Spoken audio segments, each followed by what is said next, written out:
Oui, soyez le bienvenu dans notre, je pense bien, cinquième audio.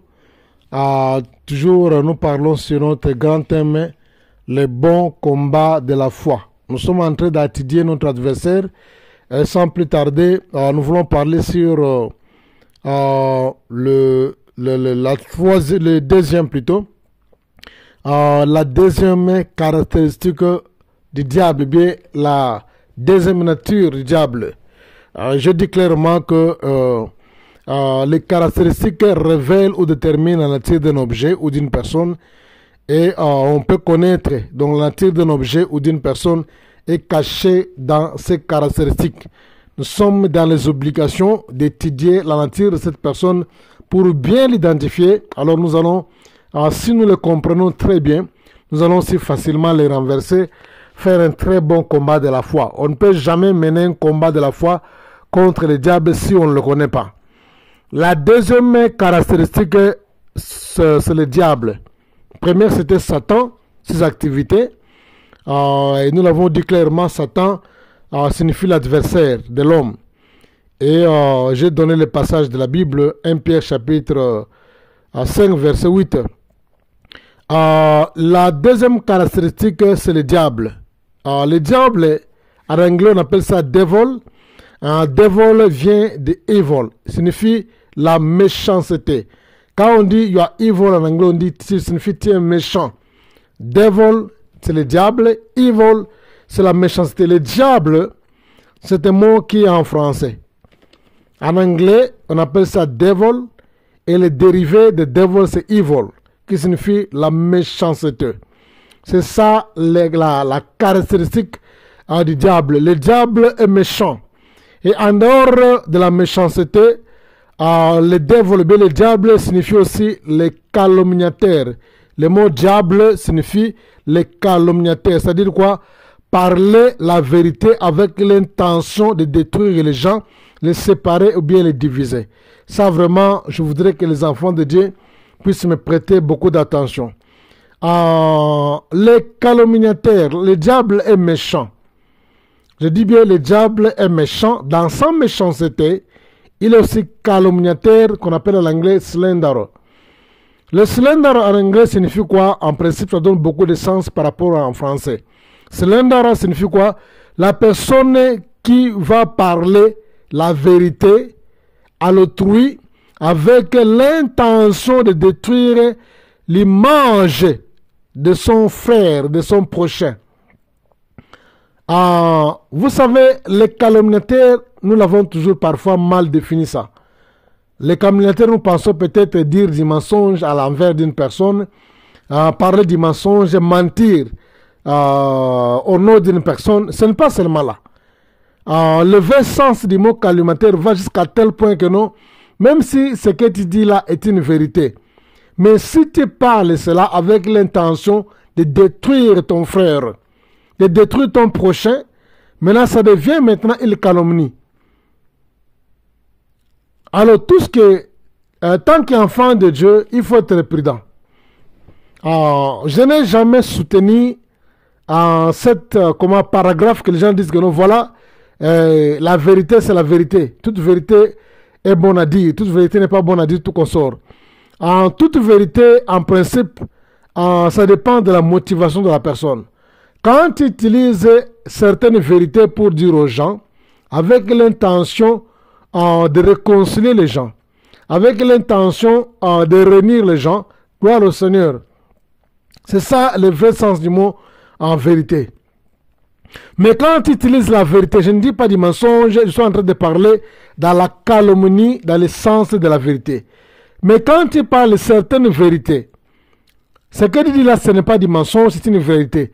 Mais tu parles ça avec l'intention de diviser les gens, avec l'intention de séparer les gens, avec l'intention de créer la haine dans le cœur des gens. Là, ça devient maintenant l'œuvre du diable, Satan. Ça devient la méchanceté, ça devient maintenant la calomnie. Dire la vérité avec l'intention de séparer et de diviser les gens, de scinder les gens. C'est ça la calomnie, c'est ça le service du diable. Le diable n'est pas seulement pour dire les mensonges, il peut aussi dire la vérité. Quand vous remarquez dans la Bible, il peut aussi dire la vérité. Bien que la Bible dit que non, il n'y a pas de vérité en lui. Le diable ne parle la vérité que sauf pour une circonstance de détruire les gens, les séparer, les diviser. Le diable ne peut jamais dire la vérité avec l'intention d'unir les gens, de réconcilier les gens. Alors là, ça prend une autre tournure. Ce n'est plus la vérité maintenant, ça devient maintenant une calomnie. C'est ça son rôle, c'est ça sa deuxième caractéristique, les calomniateurs. Les calomniateurs, c'est-à-dire quoi? Celui qui parle la vérité avec l'intention de détruire les gens. Bien-aimé le Seigneur, il faut bien identifier ton adversaire. Tant que serviteur de Dieu, tant qu'homme de Dieu, tant que servante de Dieu, je pense bien qu'il faut être tellement prudent pour les gens qui s'approchent de vous. Quelqu'un qui vient chez vous pour vous dire la vérité, ce qu'il dit c'est vrai, c'est une vérité, c'est vrai.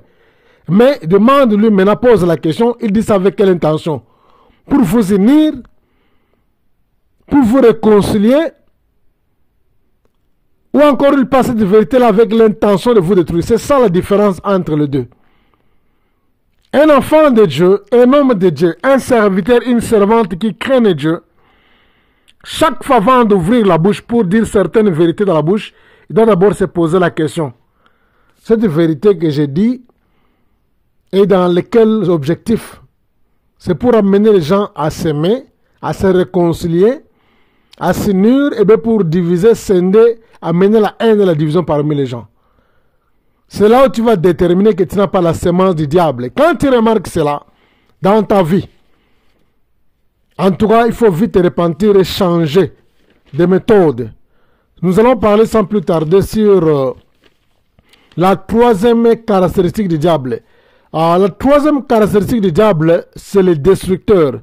Jean chapitre 10, le verset 10. La Bible dit, les voleurs ne viennent que pour détruire, dérober, égorger. C'est ça que nous appelons la troisième caractéristique du diable. Le diable, c'est un destructeur. Le diable ne construit pas, le diable détruit les choses qu'il ne fait pas lui-même. Il détruit ce que Dieu a fait dans ta vie. Ce que Dieu fait dans ta vie, le diable est là pour tout détruire. Le diable, c'est un destructeur. Le mot destructeur en grec, on appelle ça Apollyon. A-P-P-O-L-Y-O-N. A-P-P-O-L-Y-O-N. Tu peux voir ça dans Apocalypse chapitre 9, le verset 11. Apollyon, en grec, signifie le destructeur. En grec, on appelle destructeur abandon. Abandon, A-B-A-D-D-O-N. A-B-A-D-D-O-N. C'est en hébreu, c'est Abaddon. Ça dit quoi? Il est destructeur. Le diable, c'est un destructeur. La Bible dit, le Seigneur l'a dit dans Jean chapitre 10, le verset 10, que le voleur ne vient que. Le voleur ne vient que trois choses, trois verbes. Le verbe détruire, le verbe dérober et le verbe égorger. Nous avons tout intérêt, bien aimés dans le Seigneur, de ne pas s'endormir. Nous avons tout intérêt de nous lever pour faire un très bon combat de la foi contre le diable, puisqu'il n'a jamais eu un plan merveilleux dans notre vie. Il n'y a que Dieu seul qui a un plan merveilleux dans notre vie, pas le diable. Satan est là pour détruire. Même s'il peut te donner des richesses, même s'il peut te promettre de grandes choses, il peut te promettre des royaumes. Il reste toujours le destructeur de ta vie. Satan ne peut jamais bénir une personne, il ne peut jamais élever une personne. Il fait toutes choses avec l'intention toujours de détruire une personne. C'est ça, sa troisième caractéristique. Apollyon, abandonne le destructeur, il est méchant. Dans sa méchanceté, il peut tout détruire. Il peut aujourd'hui te donner, il sera la seule personne qui va encore détruire. La Bible dit, c'est la bénédiction de Dieu qui a enrichi, il ne se fait suivre d'aucun chagrin. Chagrin plutôt. C'est de la bénédiction de Dieu qui a enrichi, il ne se fait suivre d'aucun chagrin. Ça, c'est Dieu qui bénit, et quand Dieu bénit, il n'y a pas le chagrin. Mais quand le diable te donne, il va tout détruire. Il va tout dérober, et à la fin, il va t'égorger. C'est une personne à éviter dans la vie et c'est une personne à combattre avec toute l'énergie parce qu'il ne peut jamais t'aimer. Il est méchant et dans sa méchanceté, dans la troisième caractéristique, il détruit tout. Il peut te donner, il va finalement finir, mais il finira par tout détruire, tout dérober et il va finalement, il va terminer par t'égorger. Puisque c'est ça, sa caractéristique, sa nature. Il est comme ça, tu ne changeras pas. Ça dans le diable. La troisième caractéristique, il est le tentateur. C'est-à-dire quoi? Il teste ta force. Il est là pour tester ta foi. Il est là pour tester ta patience.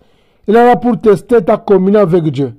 Ce sont les éléments que le diable, souvent, il tente les gens. Il tente les gens avec l'objectif de tester leur foi. Il tente les gens avec l'objectif de tenter leur force, avec l'objectif de tenter leur patience. Il tente les gens avec l'objectif comment dirais-je, de détruire ta communion avec Dieu. Le mot tenter ne se force pas. Tenter signifie il ne force pas. Il vient avec des propositions. Il propose. Tentation n'est pas une force, n'est pas quelque chose qu'on force. La tentation, dit quoi? Il vient avec des propositions. Il te laisse toujours à faire le choix. Tenter signifie quoi? Il ne te force pas, mais il vient te proposer à faire du mal, mais il te laisse le choix. Il te laisse de toujours à faire le choix. C'est toi qui vas déterminer si tu vas obéir sa voix ou tu ne vas jamais obéir sa voix. Car personne ne peut violer la volonté de l'homme. Dieu a créé l'homme avec une volonté qui est souveraine. Même Dieu lui-même ne peut jamais violer ta volonté.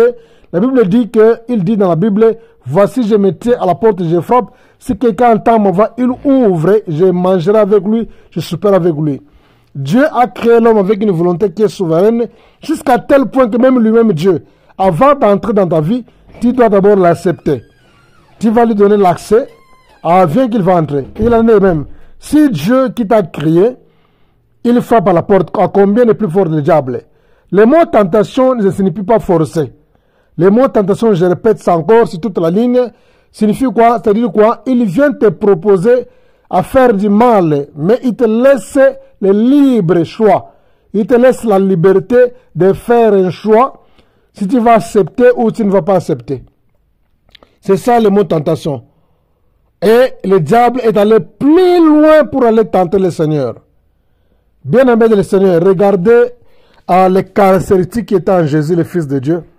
Si le diable doit prendre le courage d'aller tenter le Seigneur, ça dit quoi? Il est allé tenter le Seigneur avec trois pensées, comme je l'ai dit là. Quand on parle de tentation, il n'a pas forcé le Seigneur. Dans tout ce qu'il disait là-bas, il donnait des propositions. C'était quant au Seigneur de faire le choix. Il est comme ça. Comme je dis, tenter, c'est proposer à quelqu'un à faire du mal en lui donnant la liberté de faire son choix, puisque Dieu a créé l'homme avec une âme qui a une volonté qui est souveraine. Il a tenté le Seigneur. Tout ce qu'il a tenté le Seigneur, il n'a jamais forcé au Seigneur à faire quelque chose. Il lui a donné la liberté de faire le choix. Regardez ce zèle-là que le diable a eu pour aller tenter le Fils du Très-Haut, pour aller tenter le Seigneur, le roi des rois. C'est-à-dire quoi? Il n'est pas sûr sur le sort. Tenter signifie quoi? Vous essayez, mais tu n'es pas sûr si ça va aboutir à quelque chose. Comme Meka, comme on dit en lingala, comme Meka. Donc tenter, c'est-à-dire quoi? Il n'est pas sûr d'abord que non, il va aboutir à un résultat, il va réussir ou pas. Mais il va quand même prendre la chance, comme on dit en français, il va tenter pour voir qu'est-ce qui va arriver exactement. Voilà, on peut terminer ici l'audio, nous passons à l'autre audio. Merci.